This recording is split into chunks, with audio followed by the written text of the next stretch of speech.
उसके पास 32 जीतें थी, 32 नॉकआउट। उसके खिलाफ कोई भी प्रतिद्वंदी अंतिम घंटी तक नहीं पहुंच पाया था।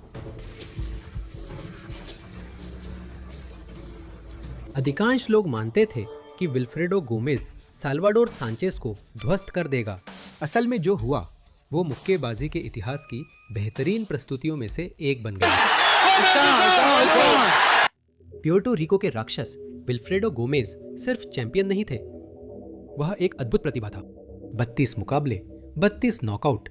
जिन जिन प्रतिद्वंदियों का उसने सामना किया उन सभी को नॉकआउट कर दिया गया था। न अंक से, न बेहतर खेल से, नहीं, नॉकआउट किए गए।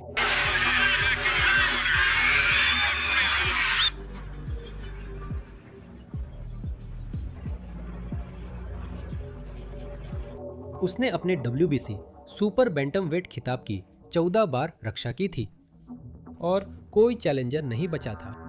उसकी ताकत इतनी जबरदस्त, इतनी ओवरवेलमिंग थी कि जब वह सैंचेज के साथ रिंग में उतरा तो सवाल यह नहीं था कि वह जीतेगा या नहीं, सवाल यह था कि सैंचेज कितनी देर टिक पाएगा। सैंचेज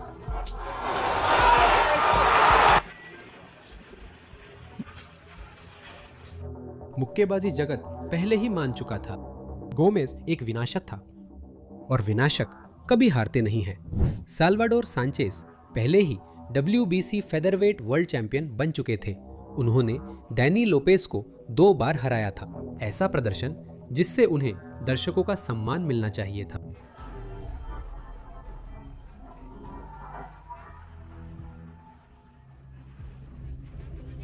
मीडिया गोमेज का पक्ष ले रहा था, सट्टेबाजी भी गोमेज के पक्ष में थी और कई विशेषज्ञ एक और नॉकआउट की भविष्यवाणी कर रहे थे। बॉक्सिंग की दुनिया के अधिकांश लोगों के लिए सैंचेज बस इतिहास के रास्ते में खड़ा था।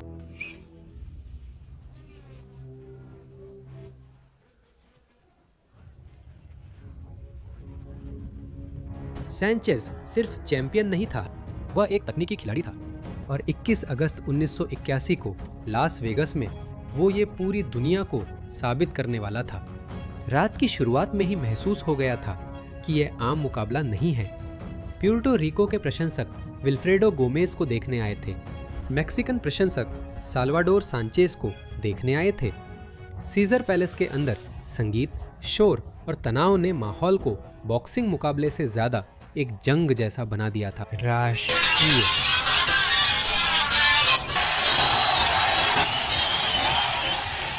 गोमेज बिल्कुल वैसे ही बाहर आया जैसा सबने सोचा था, आक्रामक, शक्तिशाली और उस पंच की तलाश में जिसने पहले 30 में से 32 मुकाबले खत्म किए। लेकिन सांचे शांत रहा, वो हिलता, देखता और मौके चुनता था।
सांचेज ने गोमेज को ऐसा दाहिना पंच मारा जिसे गोमेज देख नहीं पाया। पहले राउंड में सांचेज ने गोमेज को जमीन पर गिरा दिया, जो अप्रत्याशित था।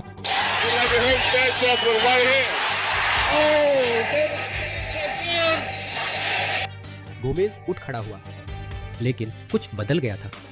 तबाही मचाने वाला अब खुद तबाह हो रहा था। डार्क सांचेज आजाद हो गया और गोमेज पहले राउंड के अंत तक मुश्किल से टिक पाया।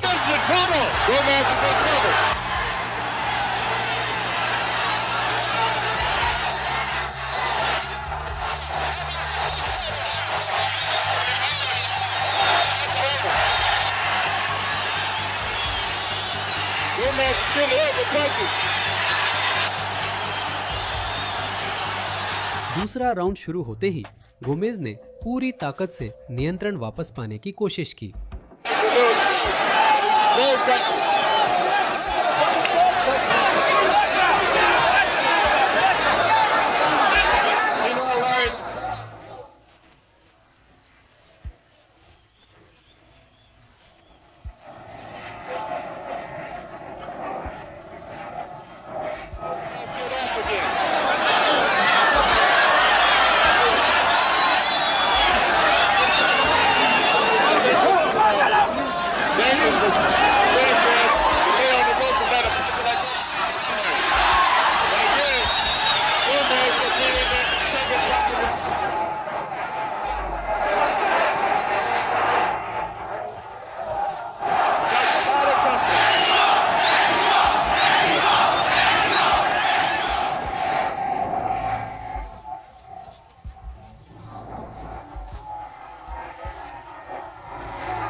तीसरा राउंड मुश्किल था क्योंकि गोमेज आसानी से हार मानने वाला नहीं था।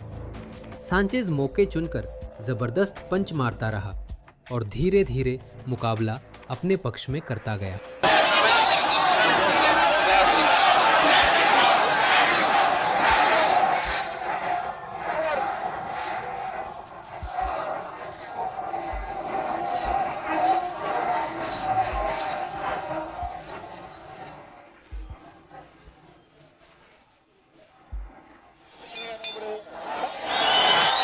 राउंड दर राउंड सांचेज गोमेज के ताकतवर पंचों से बचता रहा और ज्यादा सटीक पंच मारता रहा। मिडल राउंड्स तक गोमेज की दोनों आंखों पर चोट के निशान दिख रहे थे।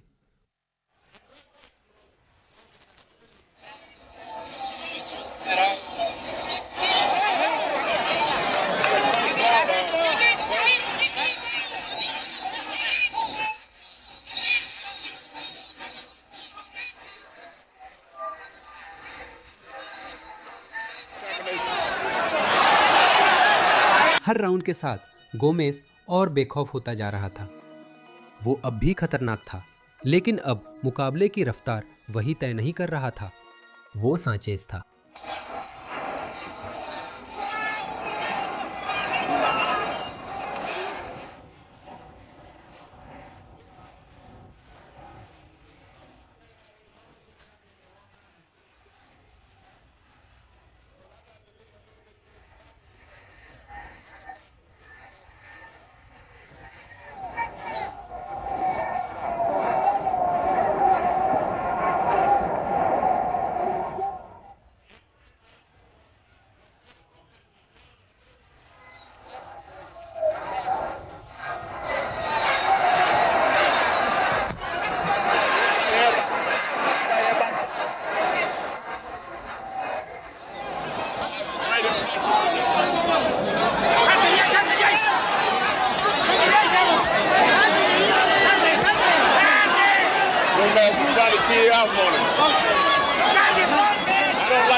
मुक्केबाजी का सबसे डरावना फाइटर सबके सामने बर्बाद हो रहा था। उसका चेहरा वही कहानी कह रहा था जो स्कोर कार्ड से छुपी नहीं थी।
गोमेज मुश्किल में थे, फिर भी उन्हें भरोसा था कि एक पंच सब बदल सकता है। लेकिन सांचेज ने उन्हें घेर लिया और आखिरी बार ताबड़तोड़ पंचों की बरसात कर दी, जब तक कि गोमेज के पैर जवाब नहीं दे गए और रेफरी को दखल देना ही पड़ा।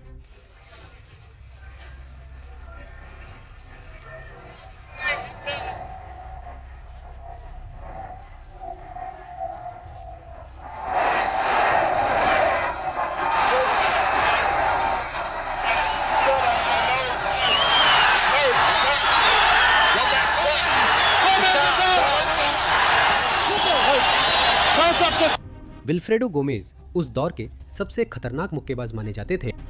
साल्वादोर सांचेज ने उसे दिग्गज बना दिया। 2 साल से भी कम समय बाद साल्वादोर सांचेज की एक कार दुर्घटना में महज 23 साल की उम्र में दुखद मौत हो गई। एक चैंपियन जो बहुत जल्दी चला गया, इससे पहले कि दुनिया पूरी तरह समझ पाती कि उसने क्या देखा था। हालांकि 4 दशक से भी ज्यादा समय बाद जब भी बॉक्सिंग के शौकीन इतिहास के सबसे बेहतरीन फेदरवेट बॉक्सर्स पर चर्चा करते हैं, एक प्रदर्शन हमेशा उस बातचीत में शामिल हो जाता है, क्योंकि 21 अगस्त 1981 को एक आदमी जिसने अपनी पिछली फाइट्स में 32 नॉकआउट किए थे, आखिरकार ऐसे किसी से भिड़ा जिसे वो हरा नहीं सका। 8 अविस्मरणीय राउंड्स में साल्वादोर सांचेज ने बॉक्सिंग को शाहकार दिया।